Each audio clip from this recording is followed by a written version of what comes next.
greetings to all the friends. முதல்ல பெரிய நன்றி, நீங்கள் எல்லோரும் காலையில் வந்து இந்த இணைப்பில் இணைஞ்சிருக்கிறீங்க in all the social media platforms. I thank all of you for joining in the social media platform. அதுக்காக நன்றியும் நான் தெரிவிச்சுக்கிறேங்க. நான் பெரும்பாலும் தமிழ்லேயே பேசுகிறேன், கொஞ்சம் ஆங்கிலத்திலையும் கலந்து பேசுகிறேன். சில விஷயம் உங்கள்கிட்ட பகிர்ந்துக்கணும், பேசணும். உங்களுக்கு தெரியும், கடந்த சில நாட்களாக பார்த்துக்கிட்டு இருக்கிறீங்க, அரசியலில், பேப்பரில், டிவியில் நிறைய என்னை பற்றி வருது. அது உங்களுக்கு கிளாரிஃபை பண்ணணும், பேசணும் அப்படிங்கிறதுக்காகத்தான். பாரதிய ஜனதா கட்சியில் ஆகஸ்ட் 25, 2020 டெல்லியில் இங்கே வந்து இணைஞ்சு தமிழகத்தில் தமிழக மக்களுக்காக ஒரு 6 ஆண்டு காலம் பணியாற்றுவதற்கு ஒரு பெரிய வாய்ப்பு, அது ஒரு பெரிய பாக்கியமாக நான் கருதுகின்றேன். இன்னைக்கு எந்த இடத்துல இணைஞ்சனோ அதே இடத்துல வந்து மரியாதையோடு, பண்போடு, அன்போடு என்னுடைய பாதை வேறு பாதையில் பயணம் செய்யணும். இலக்குகள் இன்னும் பெரிதாக இருக்கிறது, நிறைய மக்களை இணைச்சு செயல்படணும். ஒரு புதிய அரசியலை, அடிப்படை கட்டமைப்பை மாற்றக்கூடிய அரசியலை உருவாக்க வேண்டும் என்கின்ற ஒரு எண்ணத்தோடு இன்னைக்கு வந்து ரொம்ப பண்போடு சொல்லிவிட்டு அதே இயக்கத்திலிருந்து வெளியே வருகின்றேன். இது தமிழர் பண்புன்னு கூட வச்சுக்கலாம். வெளியே சென்றாலும் கூட மரியாதையோடு சொல்லிவிட்டு செல்வது நம்முடைய பண்பு என்பதுதான் எனக்கும் இலக்கணமாக இது இருந்திருக்கிறது. இன்றிலிருந்து நம்முடைய ஒரு புதிய பாதை, ஒரு புதிய இயக்கம், ஒரு புதிய பொலிட்டிக்கல் மூமெண்ட், அடிப்படையிலிருந்து ஒரு புதிய பரிமாணத்தோடு, பார்வையோடு பார்க்கக்கூடிய ஒரு விதத்தில் தான் நம்முடைய மூமெண்ட்டை நம்ம ஆரம்பிக்கணும். நீங்கள் எல்லோரும் சேர்ந்து இணைஞ்சு அதை ஆரம்பிக்கணும் அப்படிங்கிறது என்னுடைய பெரிய ஆசைங்க. அதற்கு முன்பு சில விஷயத்தை சொல்லணும். என்னுடைய அரசியல் பாதை என்பது ரொம்ப வளைஞ்சு நெளிஞ்சு இங்கே வந்து உங்கள் முன்னாடி நின்றுட்டு இருக்கேன். இது ஈஸி பாத் கிடையாது. ஒரு கிராமத்தில் பிறந்து ஒரு சாதாரண குடும்பத்தில், விவசாய குடும்பத்திலிருந்து வந்து ஒரு காமன் மேன் அரசியலுக்கு வர்றதே நம்ம ஊரில் நாம் ஒதுங்கிக்குவோம், வரமாட்டோம். பட் அதே போல் என்னுடைய பாதையும் கூட 2009 கேப்டன் விஜயகாந்த் அவர்களுடைய கட்சியில் தேமுதிகவில் ஐஎம் லக்னோவில் படிக்கும் பொழுது ஒரு இன்டர்ன்ஷிப்பாக 3 மாத காலம் ஆரம்பித்து, அதன் பிறகு 10 ஆண்டு காலம் கழித்து பாரதிய ஜனதா கட்சியில் ஆரம்பித்து 6 ஆண்டுகள் பாரதிய ஜனதா கட்சியிலிருந்து இன்னைக்கு தனித்துவமாக நம்முடைய இயக்கத்தை மக்கள் முன்னாடி வைக்கணும், உங்கள் முன்னாடி வைக்கிறேன். 25 வயசில் எனக்கு அந்த இன்டர்ன்ஷிப் திரு விஜயகாந்த் அவங்ககிட்ட செய்கிறக்கு ஒரு பெரிய பாக்கியம். அன்னைக்கு அரசியல்னால் என்னன்னே தெரியாமல் ஒரு புதிய அரசியலை தமிழகத்தில் கொண்டு வர முடியுமான்னு யோசித்த தருணம். இன்னைக்கு வயது 42, கிட்டத்தட்ட 17 ஆண்டுகள் போராடிக்கிட்டே இருக்கிறேன். ஒரு புதிய பாதை உருவாக்க முடியுமா, ஒரு பெட்டர் பாலிடிக்ஸ், ஒரு பெட்டர் சொசைட்டி கொண்டு வர முடியுமா. அதே நேரத்தில் நிறைய யூகங்கள், நிறைய பேர் நிறையா சொல்கிறனால இதே டெல்லியில் ஆகஸ்ட் 24, 2020 பிஜேபியில் இணைய வரும் பொழுது சூப்பர் ஸ்டார் ரஜினிகாந்த் அவங்க எனக்கு ஃபோன் பண்ணாங்க. எனக்கும் அவருக்குமான நட்பு கிட்டத்தட்ட நான் பதவியிலிருந்து வந்த பிறகு ஒரு நட்பு. நிறைய அவர்கிட்ட பேசுவேன். அவருடைய அரசியல் பாதை எப்படி இருக்கணும் அப்படின்லாம் பேசியிருக்கேன். அப்போ திரு சூப்பர் ஸ்டார் அவர்கள் இங்கே டெல்லியிலிருந்து திரும்ப வரணும், அவருடைய இயக்கத்தில் இணைய வேண்டும் என்ற வேண்டுகோளை ஆகஸ்ட் 24 ஒரு நாளைக்கு முன்னாடி பிஜேபியில் சேரும் பொழுது வைத்த பொழுது 3 விஷயம்தான் என் கண் முன்னாடி இருந்துச்சுங்க. தமிழ்நாட்டுக்கு எது நல்லது, அது எந்த மாற்று கருத்தும் இல்லை. சூப்பர் ஸ்டார் அரசியலுக்கு வர்றது தான் தமிழ்நாட்டுக்கு நல்லது. சூப்பர் ஸ்டாருக்கு என்ன நல்லது, அவர் அரசியலுக்கு வராமல் இருக்கிறது தான் அவருக்கு நல்லது. கோவிட் காலகட்டத்தில் அவருக்கு இருக்கக்கூடிய உடல் பிரச்சனைகள், அதையே பார்த்துக்கணும். முதல்ல அவர் ஆரோக்கியமாக சந்தோஷமாக இருக்கணும். அண்ணாமலைக்கு எது நல்லது, பாரதிய ஜனதா கட்சியில் இணைகின்றேன் என்கின்ற வாக்குறுதியை திரு சந்தோஷ் ஐயா கிட்ட கொடுத்தேன், ஒரு ப்ராமிஸ் கொடுத்தேன். அதை பிரேக் பண்ணக்கூடாது அப்படிங்கிறதுல நான் தெளிவாக இருந்தேன். ஸோ 3 கான்ஃப்ளிக்ட் இங்கே இருக்கும் பொழுது, ஸோ ஒரு நாள் இந்த கட்சியில் இணைவதற்கு முன்பாகவே முழு கான்ஃப்ளிக்ட். அன்னைக்கே ரஜினிகாந்த் ஐயா பேசி அந்த ஃபோன் காலுக்கு முதல் முறையாக மறுத்து, ஐயா மன்னிச்சுக்கங்க, என்னால் வர முடியாது என்று சொல்லி பாரதிய ஜனதா கட்சியில் அடுத்த நாள் இணைத்துக் கொண்டேன். அதன் பிறகு சூப்பர் ஸ்டார் அவங்களை பார்த்து மன்னிப்பு கேட்டேன். அவரும் பெருந்தன்மையாக அவருடைய அரசியல் பாதையை அவரும் பெருந்தன்மையாக அடுத்து தீர்மானித்தார். எதுக்கு இதை நான் சொல்கிறேன் அப்படின்னாங்க, சில யூகங்களுக்கெல்லாம் இன்று முற்றுப்புள்ளி வைக்க வேண்டும் என்பதற்காக மட்டும்தான் இதை நான் சொல்கிறேங்க, வேறு எந்த காரணமும் கிடையாது. இன்றைக்கும் சூப்பர் ஸ்டார் அவர்கள் மீது பெரும் மதிப்பும் மரியாதையும் வைத்திருக்கக்கூடிய மனிதன் நான். அதே நேரத்தில் பாரதிய ஜனதா கட்சியை பொறுத்தவரை இந்த 6 ஆண்டு காலத்தில் எப்பொழுதும் ஒரு விஷயத்தை விட்டுக் கொடுத்தது கிடையாது. தமிழ்நாட்டினுடைய அடையாளத்தை விட்டுக் கொடுத்தது கிடையாது, மண்ணை விட்டுக் கொடுத்தது கிடையாது, கலாச்சார பாரம்பரியத்தை விட்டுக் கொடுத்தது கிடையாது, நம்முடைய நீரை விட்டுக் கொடுத்தது கிடையாது. நிறைய பேர் எங்கிட்ட கேட்பாங்க, குறிப்பாக இந்த பகுதி இந்தியாவில் வரும்பொழுது, அண்ணாமலை நீங்கள் தமிழனா இந்தியனா அப்படின்னு கேட்பாங்க. இது எனக்கு ஒரு பெரிய கான்ஃப்ளிக்டிங் கொடுக்கக்கூடிய ஒரு விஷயம். Are you a Tamilian, are you an Indian அப்படின்னு. தமிழ்நாட்டில் என்னுடைய அப்பாவோ அம்மாவோ, என்னோட அம்மா தமிழ்நாட்டை தாண்டி வெளியே வந்ததே கிடையாதுங்க. தமிழ்நாட்டில் மட்டும்தான் இருந்திருக்கிறாங்க. என்னுடைய பாரம்பரியம் எல்லாமே. அப்பா ஒரு முறை தமிழ்நாட்டுக்கு வெளியே சின்ன வயசில் வந்துட்டு போயிருக்கிறாங்க. அங்கேயே ஆண்டு காலமாக இருந்து விவசாயம் செய்யக்கூடிய குடும்பம். எனக்கு முதல் வாய்ப்பு தமிழ்நாட்டை விட்டு வெளியே வந்து லக்னோவில் படிக்கிறதுக்கு, அதன் பிறகு டெல்லியில் இருப்பதற்கு, ஹைதராபாத்தில் 2 ஆண்டு காலம் ட்ரைனிங்கில் இருப்பதற்கு, அதன் பிறகு கர்நாடகாவில் 8-9 ஆண்டு காலம் ஐபிஎஸ் அதிகாரியாக பணி செய்வதற்கு. ஸோ இந்தியா முழுவதுமே கிட்டத்தட்ட அந்த 10-15 ஆண்டுகள் சுற்றிவிட்டேன். அதனால் நான் எப்போதுமே சொல்வேன், நான் ஒரு பெருமை மிகுந்த இந்தியன். ஒரு பாரம்பரிய தமிழன் என்கின்ற அடையாளத்தோடு எல்லாத்துக்கிட்டையுமே சொல்லுவேன். அது இந்த கான்ஃப்ளிக்ட் சில பேருக்கு ஒரு எட்டர்னல் கான்ஃப்ளிக்ட் ஆச்சு. இன்னைக்கு தமிழ்நாட்டினுடைய அரசியலும் கூட ஒரு பெருமை மிகுந்த தமிழனா இருக்கணும் அப்படின்னா நான் ஒரு இந்தியன் என்று சொல்ல வேண்டிய அவசியம் இல்லை அப்படின்னு நிறைய கட்சிகள் அங்கே இருக்கிறாங்க.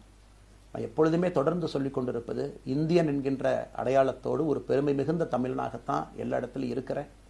அப்படித்தான் இந்த இயக்கத்திலும் இருக்கணும். நாம் ஆரம்பிக்கக்கூடிய இந்த இயக்கத்தில் உங்களோடு பயணம் செய்யணும். தமிழ்நாட்டினுடைய எந்த பிரச்சனையும் கூட முன்னிறுத்தி சமரசம் இல்லாத நம்முடைய தமிழ்நாட்டினுடைய வளர்ச்சியை நாம் எல்லோரும் கொண்டு போகணும். எத்தனையோ பிரச்சனைகள். நான் பாரதிய ஜனதா கட்சியில் இணைந்த பிறகு எல்லா தலைவர்களும் பெரும் ஒத்துழைப்பு தான். இருந்தும் தனியாக போகணும், உள்ளாட்சி தேர்தலில் தனியாக போகணும், தமிழ்நாட்டினுடைய அடையாளத்தோடு பாரதிய ஜனதா கட்சி இருக்கணும். தமிழ்நாட்டினுடைய அடையாளம் மிக முக்கியம் என்பதற்காகத்தான் அன்னைக்கு தலைவர் திரு ஜே.பி. நட்டா அவர்கள் நிறைய பேர்த்துக்கிட்ட பேசி நாம உள்ளாட்சி தேர்தல் தனியாக போகணும், அதே போலதான் லோக்சபா தனியாக போகணும். ஏதோ தனிப்பட்ட முறையில் எனக்கும் இன்னொரு கட்சிக்கும் பிரச்சனை இல்லைங்க. பாரதிய ஜனதா கட்சி ஒரு தமிழர் அடையாளத்தோடு களத்தில் இருந்தால் மட்டும்தான் அது தமிழர் நலத்தை முன்னிறுத்தக்கூடிய கட்சியாக இந்திய அடையாளத்தோடு இருக்க முடியும் என்கின்ற ஒற்றை நம்பிக்கை மட்டும்தான். டங்ஸ்டன் பிரச்சனையாக இருக்கட்டும், அதை கத்தி கூச்சல் போடாம அதை பொறுமையாக ஒரு இடத்திற்கும் சென்று நம்முடைய கட்சி அதை நம்ம சரி செஞ்சு கொடுத்தோம். மீத்தேன் ஹைட்ரோ கார்பன் திட்டமாக இருக்கட்டும், நிலக்கரி சுரங்கம் திட்டமாக இருக்கட்டும், எதாக இருந்தாலும் கூட, ஏன் மேகதாத்து அணையில் இன்னைக்கு கர்நாடகாவில் எப்படி டி.கே. சிவகுமார் அவர்கள் சொல்றாங்களோ அன்னைக்கு நாங்கள் அணை கட்டியே தீர்வோம் என்று சொன்ன பொழுது தமிழ்நாட்டினுடைய பாரதிய ஜனதா கட்சி கர்நாடகாவில் ஆட்சியில் இருந்த நம்முடைய பாரதிய ஜனதா கட்சி அன்னைக்கு எதிர்த்து நாம உண்ணாவிரதம் தஞ்சாவூரில் இருந்தோம். எப்பொழுதும் எந்த உரிமையும் விட்டு கொடுக்கல. அதே நேரத்தில் அந்த கான்ஃப்ளிக்டை பொறுத்த வரைக்கும் கத்தி கூச்சல் போட வேண்டும் என்கின்ற அவசியம் இல்லை. பொறுமையாக பாந்தவியமா பேசி நம்ம உரிமையை விட்டு கொடுக்காம செயலாற்ற முடியும் என்பதை ஒரு நாளும் கூட எனக்கு கிடைத்த பொறுப்புகள்ல உங்களுக்கு நான் அதை காட்டிக்கிட்டே தான் வந்திருக்கேன். அதனால இன்னைக்கு திரு மோடி ஐயா அவர்கள் மீது மிகப்பெரிய ஒரு மரியாதை வைத்திருக்கக்கூடிய மனிதன், நாட்டினுடைய பிரதமர், இந்த நாட்டை பாதுகாத்து கொண்டிருக்கக்கூடிய மனிதர். ஆனால் ஒரு லெவல் வரும் பொழுதுங்க, இந்த சின்ன சின்ன பிரச்சனைகள் அப்படியே சேர்ந்து வரும் பொழுது தொடர்ந்து நாமும் அவர்களுக்கு பிரச்சனையாக இருக்கக்கூடாது. ஒரு பிரச்சனையை எடுத்துட்டு போய் இங்க பாருங்க இந்த பிரச்சனை, இந்த பாருங்க இந்த பிரச்சனை, இந்த பாருங்க அந்த பிரச்சனை, ஒரு அளவுக்கு தாங்க நம்ம சொல்ல முடியும். அதனால தான் பொறுமையாக பாரதிய ஜனதா கட்சியினுடைய முக்கிய தலைவர்களை பார்த்து மிக பொறுமையாக, இது இன்னைக்கு கான்வர்சேஷன் 3 நாளாக நடக்கலைங்க. இதை கிட்டத்தட்ட நான் 1 ஆண்டு காலமாக பாரதிய ஜனதா கட்சியினுடைய தலைவர்கள்ட்ட சொல்றேன். 18 மாதங்களாக எனக்கு இருக்கக்கூடிய கருத்து வேறுபாடுகளை மிக பொறுமையாக, வெளியில கத்தி கூச்சல் போடாம மிக பொறுமையாக 18 மாதங்களாக எல்லா இடத்துலையும் சொல்லிக்கிட்டே வர்றேன். டிசம்பர் 4ஆம் தேதி பாரதிய ஜனதா கட்சிக்கு சொன்னேன், நான் கட்சியிலிருந்து வெளியே செல்ல இருக்கின்றேன், இன்னைக்கே உங்களை நான் தயார்படுத்த விரும்புகிறேன். அதனால் நீங்கள் நாளைக்கு நான் எடுத்தோம் கவுத்தம் ஒரு முடிவெடுப்பதாக நீங்கள் நினைக்கக்கூடாது. டிசம்பர் 4, 2024 25 பாரதிய ஜனதா கட்சிக்கு சொல்லியிருந்தேன். தேர்தல் பணியை முடித்துவிட்டு செல்ல வேண்டும் என்று சொல்லியிருந்தார்கள். அதுவும் இந்த கட்சியினுடைய ஒரு உண்மை தொண்டனாக கட்சி சொல்லியிருக்கிறாங்க, தேர்தல் பணியை முடித்துவிட்டு மே கடைசி வரை நம்முடைய பணியை செய்துவிட்டு தான் வெளியே வரணும் அப்படின்னு. அடுத்து நாம் என்ன செய்ய போறோங்க? அடுத்து நாம் இதெல்லாம் பேசிட்டோம், பழச பேசிட்டோங்க, இருந்ததை பேசிட்டோம். அடுத்து ஆனந்தமாக அன்போடு தமிழ்நாட்டில் ஒரு அரசியல் இயக்கத்தை நாம் துவங்க இருக்கின்றோம். இது அரசியல் இயக்கமா கட்சி இல்லையா அப்படின்னு நீங்க யாரும் கேட்கவே வேண்டாம். கண்டிப்பாக தமிழகத்தில் அடுத்து நடக்கக்கூடிய தமிழகத்தினுடைய பொது தேர்தலில் நம்முடைய கட்சி போட்டியிடும், அதில் எந்த மாற்று கருத்தும் இல்லை. அதற்கு நம்ம தயார் பண்ணணும், நிறைய லீடர்ஸை தயார் பண்ணணும், நிறைய கேடர்ஸை வாலண்டியர்ஸை தயார் பண்ணணும், உத்வேகத்தோடு தயார் பண்ணணும், அவங்களுக்கு அந்த ஸ்கில் செட்டை நம்ம உருவாக்கி கொடுக்கணும். அதற்கு கொஞ்சம் நேரம் ஆகும். நாம் அது ஒரு இயக்கமாக ஆரம்பித்து நிறைய மனிதர்களை உள்ளே கொண்டு வந்து அவர்களுக்கு சில இடத்துல அரசியலை சொல்லிக் கொடுத்து எல்லா தரப்பட்ட மனிதர்களையும் உள்ளே கொண்டு வந்து, ஏன்னா பாரதிய ஜனதா கட்சியினுடைய தலைவராக பொறுப்பேற்ற பிறகு நான் முதல்ல போய் ஆசீர்வாதம் யார்கிட்ட வாங்கினாங்க, சமீபத்தில் மறைந்த நல்ல கண்ணையாகிட்ட தான். இன்னைக்கு மண் சார்ந்த அரசியலை முன்னெடுக்கணும், நல்ல மனிதர்களுடைய கொள்கைகள் உள்ள கொண்டு வரணும், எல்லா மனிதர்களையும் உள்ளடக்கிய அரசியலை நாம் முன்னிறுத்தணும். டெக்னோக்ராட்ஸ் பெருமளவில் நமக்குள்ள வரணும், பெருமளவில் நமக்குள்ள டெக்னோக்ராட்ஸ் வரணும். இன்னைக்கு அமெரிக்கா போறோம், யூரோப் போறோம், அங்கே போய் நமக்கே எவ்வளவு பெருமையா இருக்கு. ஒரு மிகப்பெரிய நிறுவனம் நிவிடியா எடுத்துக்கங்க, மைக்ரான் எடுத்துக்கங்க, சாம்சங் எடுத்துக்கங்க, இன்டெல் எடுத்துக்கங்க, அங்கே இருக்கக்கூடிய இன்ஸ்டாகிராம், ஃபேஸ்புக், கூகுள், ஆல்பபெட் பார்க்கும் பொழுது வைஸ் பிரசிடென்ட் பார்த்தீங்கன்னா ஒரு தமிழன் அங்கே உட்கார்ந்துருக்கிறான். இந்தியன் என்கின்ற அடையாளத்தோடு அங்கே ஒரு தமிழன் அமர்ந்திருக்கின்றார்.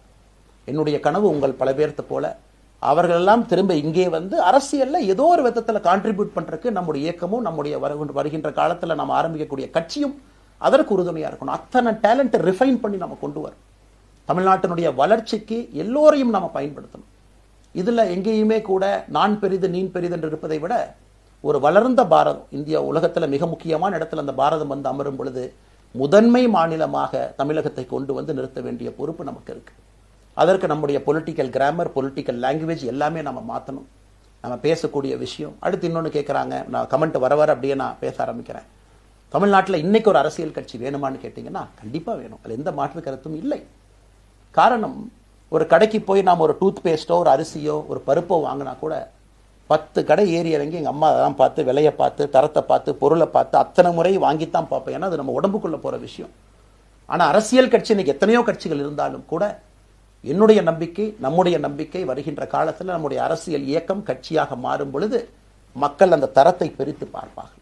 தலைவர்கள் எப்படிப்பட்டவர்கள்? நாம எல்லோருமே காமன் மேன் பொலிட்டீஷியன்ஸ். பக்கத்து வீட்டுக்காரங்க மாதிரி தான் மக்கள் நம்மளை பார்க்க போறாங்க. தூரத்திலிருந்து நாம் கை காட்ட போவது கிடையாது. ஏன்னா நாம் யாரும் அப்படிப்பட்ட குடும்பத்திலிருந்து வரவில்லை, அப்படிப்பட்ட வளர்ப்பு நமக்கு இல்லை, நாம் யாரும் அப்படி இல்லை, தமிழனுடைய கலாச்சாரமும் பண்பாடும் இல்லை. அதெல்லாம் கூட நம்முடைய அரசியல்ல முதல் நாள்ல இருந்து கல்ட் பாலிடிக்ஸ்ல இருந்து நம்ம வெளியே வரணும். அரசியல் மாற்றம்னு சொல்றாங்க, ஆனால் அதே கல்ட் பாலிடிக்ஸ். நாம அதில் இருக்க போறது இல்லை. கல்ட் பாலிடிக்ஸ்ல இருந்து வெளியே. அண்ணாமலை என்ன பிறந்த நாளா 10 பேர் கொண்டாடணுமா? அதனாலதான் நம்ம பிறந்த நாள் அன்னைக்கு எதுவுமே நம்ம செய்யல. என்னுடைய பிறந்தநாள் என்பது உங்கள் பிறந்தநாளை போல ஒரு நாள். நான் அரசியல் வருவதை என் பிறந்தநாளை எப்பவுமே கொண்டாடினது கிடையாது. அரசியல் வந்ததுக்காக சில பேர் போஸ்ட் அடிச்சு ஒட்டுறான். அந்த கலாச்சாரத்தையும் உடைக்க வேண்டும் என்பதற்காகத்தான் நேற்று நாம் எதுவுமே பேசலைங்க, இன்னைக்கு நம்ம பேசுறோம். இந்த கல்ட் பாலிடிக்ஸ்ல இருந்து வெளியே வரணும். ஒரு காமன் மேன் பாலிடிக்ஸை முன்னிறுத்தணும். சமரசம் இல்லாத கொள்கை இருக்கக்கூடிய இயக்கமாக அது கட்சியாக முன்னாடி வரணும். அவ்வளவு குவாலிட்டியான லீடர்ஸை நம்ம பில்ட் பண்ணணும். ஒரு முதலமைச்சர் தமிழகத்தை மாற்ற முடியுமான்னு கேட்டீங்கன்னா கண்டிப்பா முடியாது. முதலமைச்சர் இருக்கக்கூடிய 35 கேபினெட் அமைச்சர்கள் மாற்ற முடியுமான்னு கேட்டா கண்டிப்பா முடியாது. 234 சட்டமன்ற உறுப்பினர்கள் மாற்ற முடியுமான்னு கேட்டா முடியாது. 39 பாராளுமன்ற உறுப்பினர்கள் மாற்ற முடியுமான்னு கேட்டீங்கன்னா முடியாதுங்க. அவர்களோடு உள்ளாட்சி பிரதிநிதிகளாக இருக்கக்கூடிய கிட்டத்தட்ட 30,000க்கும் மேற்பட்ட பிரதிநிதிகள், பஞ்சாயத்து தலைவரிலிருந்து ஆரம்பித்து கவுன்சிலரிலிருந்து ஒரு கார்பரேஷன் கவுன்சிலரிலிருந்து மேயரிலிருந்து, நம்முடைய நோக்கம் எல்லா இடத்துலையும் கிளீன் பாலிடிக்ஸ் கொண்டு வரும், எல்லா இடத்துலையும் கிளீன் கவர்னன்ஸ் கொண்டு வரும், எல்லா இடத்துலையும் ஹானஸ்ட், எஃபிஷியன்ட், கேபபிள், வேலையை செய்து முடிக்கக்கூடிய திறன் படைத்த தலைவர்கள் அங்கே கொண்டு வந்து வைக்கணும்.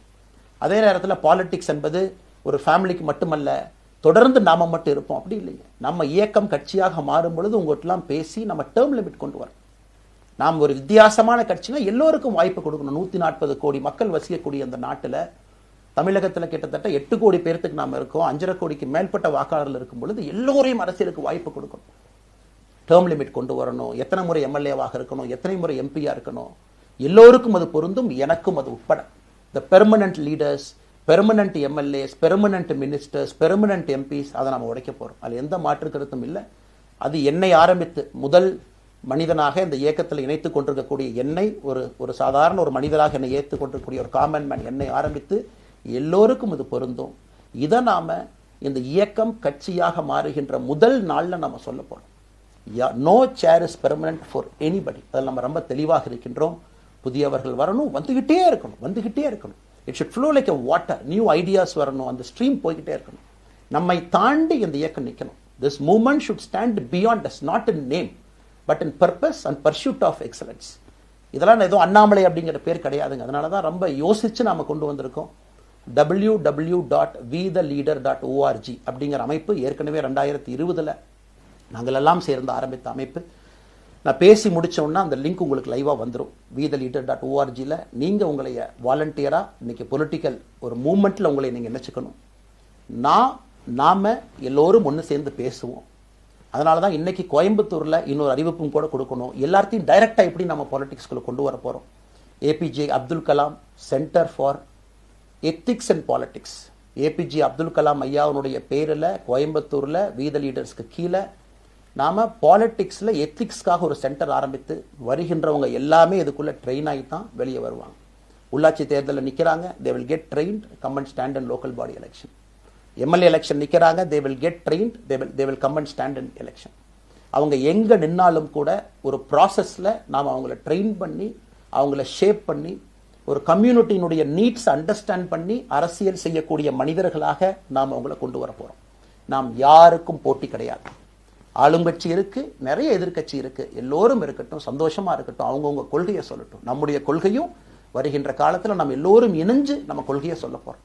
இன்னைக்கு நான் ஏபிஜே அப்துல் கலாம் ஐயா அப்படிங்கிற பேரை உங்க முன்னாடி சொன்னதுக்கான காரணம் என்னன்னா, அவரை நான் மாணவனா பார்த்திருக்கிறேன், ஐபிஎஸ் அதிகாரியா பார்த்திருக்கிறேன், கேள்விகள் கேட்டிருக்கேன், லைவா அவர் பேசினதை கேட்டிருக்கேன்.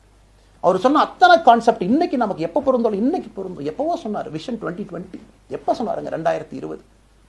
நம்ம 2020 2000 சொன்னார். நாம அந்த கோல் போஸ்ட் அப்படியே மாத்திட்டோம்.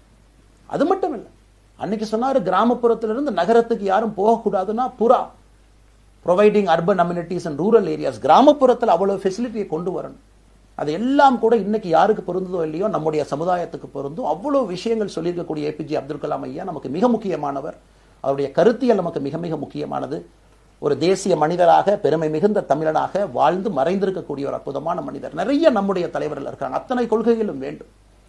ஒரு ஐடியாலஜி பார்த்தீங்கன்னா ரைசஸ் அண்ட் ஃபால்ஸ். எந்த ஐடியாலஜியும் பெர்மனன்ட் நான் பிடிச்சிருப்பேன். கம்யூனிசம் 100 ஆண்டுகளுக்கு முன்பு எப்படி இருந்த ideology, for right movements, for left movement, centrist movement, liberal movement, ஒரு அரசியல் சரித்திரத்தை பார்க்கும் பொழுது அந்த ஐடியாலஜி தன்னைத்தானே மாற்றிக்கொள்ளவில்லை என்றால், அடுத்த தலைமுறைக்கு தேவையான வசதியை செய்து கொடுக்கவில்லை என்றால், அது எந்த ஐடியாலஜியாக இருந்தாலும் அது அழியும் என்பதுதான் காலத்தினுடைய கட்டாயம். நம்ம பார்த்துக்கிட்டு இருக்கோம். நாம் அதை தாண்டி நிற்கணும். நம்ம மூமெண்ட் அதையெல்லாம் தாண்டி மக்கள்கிட்ட நிற்கணும். இத்தனை பேர்த்த நம்ம எடுத்துட்டு போகணும். பெரிய ரிஸ்க் தாங்க, இது சாதாரண வேலை இல்லை. நம்ம எல்லோருமே மிடில் கிளாஸ் தான், காமன் பீப்புள் தான். நமக்கு ஒரு பெடிகிரி கிடையாது, பிஸ்னஸ் நம்ம அதில் பெருசாக அதுலேருந்து வரல, நமக்கு ஒரு ஸ்டார் வேல்யூ கிடையாது, ஒரு பெரிய பாரம்பரியமான அரசியல் கட்சி ஆரம்பித்து நம்ம கையில் யாரும் தூக்கி கொடுக்கல. நாம் எல்லோரும் கஷ்டப்பட்டு ஒரு படியாக தான் அந்த மூமெண்ட்டை கொண்டு போகணும். அதனால் என்னோடு வர நினைக்கக்கூடிய எல்லோருக்கும் என்னுடைய அன்பு வேண்டுகோள், கொஞ்சம் பொறுமை, கொஞ்சம் நிதானம். ஏன்னா ஒரு செங்கல் எடுத்து வைக்கும் பொழுது அது ஐடியலிசத்தோடு வைக்கிறோம், நேர்மையோடு வைக்கிறோம். தமிழகத்திற்கு ஒரு மாற்றத்தை கொடுக்க வேண்டும் என்கின்ற நோக்கத்தில் அந்த செங்கலை வைக்கும் பொழுது அந்த செங்கலுக்கு கியூரிங் ஆகிறதுக்கு ஒரு டைம் வேணும். அந்த செங்கல் பிடிமானத்தோடு நிற்கணும். அதன் பிறகுதான் அந்த பில்டிங் நிற்கும். இல்லாட்டி அடிக்கக்கூடிய புயல் காட்டுக்கு சாயக்கூடிய பில்டிங்கை நம்ம கட்ட போகிறது இல்லைங்க. அதனால் எல்லோருக்கும் நிறைய பேர் மெசேஜ் போடுறீங்க, மாற்றுக் கட்சியில் இருக்க உடனே கிளம்பி வரட்டுமான். எல்லோரும் சந்தோஷம். wetheLeader.org எல்லோரும் இணைஞ்சு இயக்கமாக அது விரைவில் சரியான நேரத்தில் நாம் அந்த மசில், ஜிம்முக்கு போனால் கூட நேரடியாக 50 கிலோ தூக்க முடியாதுங்க, 10 கிலோலேருந்து 50 கிலோக்கு போகும். நாம் அந்த மசிலை பில்டு பண்ணி அந்த மெட்டில் ஃபைபரை நம்முடைய தோழர்களுக்கு நம்ம பில்டு பண்ண உடனே அது பொலிட்டிக்கல் பார்ட்டியாக அது மாறும். அதுவரை பொறுமை பொறுமை பொறுமை. அவசரமாக ஒரு வெயிட்டை தூக்கி முதுகு பிடிச்சி கால் பிடிக்கிறத விட சரியாக ஒரு திசையிலும் அதை கொண்டு போய் இதை பக்காவான முறையில் நம்ம அதை செய்வோம். அதனால் இன்றிலிருந்து நம்முடைய wetheLeaders.org அதில் மூமெண்ட் நம்ம ஆரம்பிக்கிறோம். கோயம்புத்தூரில் ஏபிஜே அப்துல் கலாம் ஐயாவோட பேரில் centre for ethics and politics அதை உருவாக்குறோம். உள்ளாட்சி தேர்தலுக்கு நிறைய மனிதர்களை இங்கிருந்து நம்ம அனுப்புகிறோம். அவங்க உள்ளாட்சி பிரதிநிதிகளாக வர்றாங்க. குட் பாலிட்டிக்ஸை நம்ம சொல்லிக்கிட்டே வர்றோம். அதனால தான் நான் அடிக்கடி சொல்லுவாங்க, நாம மாறுவோம், மாற்றம் தானாக நடக்கும். ஸோ அதனால தான் நம்முடைய இந்த மூமெண்ட்டினுடைய கொள்கையே மாறுவோம், மாற்றுவோம். Let us also change to bring change. இந்த ரெண்டையும் செய்வோம். யாரும் இதுவும் வன்மம் கிடையாது. அதே நேரத்தில் நம்முடைய சமூக வலைதளத்தில் இருக்கக்கூடியவங்க நான் வாரியர்ஸ்னு சொல்லிங்க, you are the change agents. என்னை பொறுத்தவரை ஒரு மாற்றத்தை கொடுக்கக்கூடியவங்க நீங்கள். சண்டை களத்தில் சண்டை போடுறது நம்ம வேலை இல்லைங்க, மாற்றத்தை கொடுக்கக்கூடியது நம்முடைய வேலை. கடந்து வந்த பாதையை திரும்பி பார்க்கும் பொழுது கொஞ்சம் சந்தோஷத்தோடு, அதே நேரத்தில் யாரெல்லாம் கைப்பிடிச்சு இவ்வளோ தூரம் கூட்டிகிட்டு வந்தாங்களோ அவர்களுக்கு நன்றி உணர்வோடு, நம்ம முன்னாடி செல்லக்கூடிய பாதை இதுவரை வந்த பாதையிலிருந்து கொஞ்சம் மாறுபட்டு இருந்தாலும் நம்முடைய அனுபவத்தை வைத்து அதற்காக யாரையும் திட்டி தீர்க்கணும்னு அவசியம் இல்லை. சமூக வலைதளத்தில் நாம் ரொம்ப ரெஸ்பான்சிபிளாக இருப்போம். தமிழ்நாட்டில் இன்றைக்கி இருக்கக்கூடிய பிரச்சனை, என்ன கமெண்ட் வேணாலும் யார் வேணாலும் போடலாம், பேசலாம், மைக்கே முன்னாடி இருக்குது, நான் பேசிட்டு போயிடுவேன்னு நினைக்கிறீங்க. பாதிக்கப்படுறவங்க பின்னாடி ஒரு குடும்பம் இருக்குது, குட்டி இருக்குது, குழந்தை இருக்குது, அவங்களுக்கும் ஒரு தனி அடையாளம் இருக்குது. அது என் சைட்லேருந்து தெரியாமல் ஏதாவது தவறு நடந்திருந்தாலும் கூட, என்னை ஆதரித்து செய்பவர்கள் ஏதாவது தவறு செய்திருந்தாலும் கூட அதற்காக இந்த நேரத்தில் நான் மன்னிப்பும் கேட்டுக்கிறேன். இப்போ இருந்து நம்முடைய பாதை, முன்னாடி செல்லக்கூடிய பாதை என்பது மக்களுக்கான பாதை, ஒரு பாசிட்டிவான பாத். காமன் மேன் பாலிட்டிக்ஸை நம்ம பில்ட் பண்ணுறோம். ஃபவுண்டேஷனோடு மேலே வரப்போகிறோம். தமிழ்நாட்டை எல்லா இடத்திலும் கூட கீழிருந்து மேலே வரை அந்த மாற்றத்தை கொண்டு வர போகிறோம். அதனால தான் நான் இன்ஸ்டாகிராம் லைவ்ல வந்தேன். ஒரு புதிய தலைமுறையை நம்ம அரசியலுக்குள்ள கொண்டு வரணும். அவங்களை ஒதுக்கி வைக்க முடியாது. ஏன் அப்படி ஓட்டு போடுறாங்க, ஏன் அப்படி ஓட்டு போடுறாங்க கேட்க முடியாது. They are hungry for change. மாற்றம் வேண்டும் என்று துடித்துக் கொண்டிருக்கின்றார்கள். உடனே நடக்கணும். யூரோப்பியன் கண்ட்ரி போறாங்க, டூர் பார்க்குறாங்க, சோஷியல் மீடியா பார்க்குறாங்க. தமிழ்நாட்டில் ஏன் நாளைக்கு காலையில் நடக்கலைங்க? அதே நேரத்தில் நம்முடைய பெரியவர்கள் எத்தனையோ பேர் நான் பார்க்குறேன். வயசான நம்முடைய பெரியவர்கள் நடந்து போறது கூட இன்னைக்கு ஒரு பார்க் நமக்கு கிடையாது. சாயந்தரம் ஆனந்தமா இத்தனை காலமாக உழைத்து விட்டு வீட்டில் இருக்கிறாங்க. ஓய்வெடுக்கக்கூடிய நேரத்தில் கூட ஒரு கிரீன் ஸ்பேஸ் அர்பன் ஏரியால கிடையாது, ரூரல் ஏரியால கிடையாது. இத்தனை 60 ஆண்டு காலம் இந்த நாட்டில் வாழ்ந்தும் கூட கடைசி 20 ஆண்டுகள் நிம்மதியாக இருப்பதற்கான கட்டமைப்பை நம்ம உருவாக்கல. ஸோ எல்லாத்தையும் நாம யோசிக்கணும். ஒரு பக்கம் ஜென்சி, ஜென் ஆல்பா யூத் இருக்காங்க, அந்த வேகத்துக்கு தீனி போடணும். இன்னொரு பக்கம் வயதான பெரியவர்கள், முதிர்ச்சி அடைந்தவர்கள், பக்குவப்பட்டவர்கள் இருக்கிறாங்க. அவங்களுடைய கடைசி காலத்தை பக்குவமாக வாழ்வதற்கான வசதியை நாம் ஏற்படுத்தி கொடுக்கணும். அதனால் ரொம்ப நேரம் நான் பேசிக்கிட்டே போலிங்க. அதனால் நிச்சயமாக வருகின்ற காலத்தில் நிறைய பேசுவோம், நிறைய விஷயங்களை நாம் பேசுவோம், நிறைய விஷயங்களை பகிர்ந்து கொள்வோம். அதனால் நிச்சயமாக நமக்கு நல்லது நடக்கும். இன்னொரு கேள்வி கேட்டிருக்கீங்க, ஏன்னா நான் பேச பேச அது அப்படியே மேலே வந்துட்டு இருக்கேன், எனக்கு இது புதுசுங்க, அப்படியே நானும் மேனேஜ் பண்ணி பேசிகிட்டு இருக்கேன். உங்களுக்கும் பிரதமருக்கும் இருக்கக்கூடிய முடிவு, நம்முடைய பிரதமர் மோடி அவர்கள் நம்முடைய பிரதமர், அந்த கௌரவம் இருக்கும். ஆனால் பாரதிய ஜனதா கட்சியிலிருந்து ஒரு விஷயத்தை நம்ம டிஸ்அக்ரி பண்ணுறோன்னா கம்பீரமாக ஸ்ட்ரெயிட்டாக நம்ம டிஸ்அக்ரி பண்ணுவோம். 3 மொழி கொள்கை சமீபத்தில் கொண்டு வந்திருக்கக்கூடிய டைம் டேபிளில் மாற்றம் 2029 தான் 9ஆம் கிளாஸ் பசங்க 3வது மொழியை படிச்சிருக்கூடாது, 2020 மாற்றிய பொழுது நான் குரல் கொடுத்தேன். அதில் எந்த மாற்று கருத்தும் இல்லை. நாம் அப்போஸ் பண்ணுறதுக்காக யாரையும் அப்போஸ் பண்ண மாட்டாங்க, எதிர்ப்பதற்காக நம்முடைய அரசியல் கிடையாது. எப்படி திமுகவை பார்க்கின்றோமோ, எப்படி அதிமுகவை பார்க்கின்றோமோ, எப்படி டிவிகேவை பார்க்குறோமோ, எப்படி அண்ணன் சீமான் அவர்களை பார்க்குறோமோ, எப்படி அண்ணன் அன்புமணி அவர்களை பார்க்குறோமோ, எப்படி இங்கே இருக்கக்கூடிய எல்லா தலைவர்கள், அண்ணன் ஜி கே வாசன் அவர்கள், ஏசி சண்முகம் அவர்கள், பாரிவேந்தர் அவர்கள், ஜான் பாண்டியன் அவர்கள், எல்லா கிருஷ்ணசாமி ஐயா அவர்கள், ஐயா வைகோ அவர்கள், அம்மா பிரேமலதா அவர்கள், எல்லா தமிழகத்தில் இருக்கக்கூடிய எல்லா அரசியல் கட்சியினுடைய தலைவர்கள் எப்படி பார்க்கிறோமோ அப்படித்தான் நான் பாரதிய ஜனதா கட்சியை பார்ப்பேன். அதற்காக நம்ம போய் ஒரு வன்மமோ எதுவும் கிடையாது. கட்சி அவங்க கொள்கையை அவங்க முன்னிறுத்த போறாங்க, நம்ம இயக்கத்தினுடைய கொள்கை, நம்ம கட்சியினுடைய கொள்கையை நம்ம முன்னிறுத்த போறோம். யாருக்கும் நாம் போட்டி கிடையாது. மக்கள் முன்னாடி தரம் பார்த்து மக்கள் நம்மை தேர்ந்தெடுப்பார்கள் என்கின்ற நம்பிக்கையோடு மக்கள் முன்னாடி நம்ம நிற்கிறோம். அடுத்து இன்னொரு கேள்வி கேட்டீங்க, அமித்ஷாஜி அவங்கள நீங்க பார்த்தீங்க, போட்டோலாம் வந்துச்சு, என்ன விஷயம் அப்படின்னு. அமித்ஷாஜிட்டையும் அமித்ஷா அவர்கள்ட்டையும் ரொம்ப பொறுமையாக போய் நான் சொன்னேன், இந்த மாதிரி எக்ஸ்பிளைன் பண்ண நான் போகணும். அதே நேரத்தில் நான் யாரிடமும் சண்டை போட்டு விட்டு தமிழகத்தில் உட்காந்து ஐ எம் ரிசைனிங் ஃப்ரம் பார்ட்டின்னு அனுப்புகிற ஆள் நான் கிடையாது, எனக்கு அது பழக்கமும் கிடையாது. வந்து நேராக உங்கள் கண்ணை பார்த்து சொல்லிட்டு, சில தவறுகள் இருந்தாலும் அதையும் சொல்லிவிட்டு போகக்கூடியதான் என் பண்பு. அதை நாகரீகமாக செய்ய முடியும் என்று நினைக்கின்றேன் என்று சொல்லிவிட்டு தான் வெளியே வந்தேன். அப்படி தான் ஒரு தலைவர்கிட்டையும் பண்ணேன். அதை நாம் எப்பொழுதுமே பண்ணுவோம். நாகரிகமான அரசியலை முன்னெடுப்போம். சமூக வலைதளத்தில் ஆபாசம் வேண்டாம், சமூக வலைதளத்தில் நல்லதை பேசுவோம். எல்லோரும் அவங்கவுங்க இடத்துல தமிழ்நாட்டு மக்களுக்கு நல்லது பண்ணட்டும். பொறுமை பொறுமை பொறுமை. கடைசியாக இந்த வார்த்தையை திரும்ப நான் பயன்படுத்துகிறேன். பில்டிங் கட்டுறோம், கீழிருந்து கட்டுறோம், அதை சரியான முறையில் கட்டி எடுத்துகிட்டு போகணும்.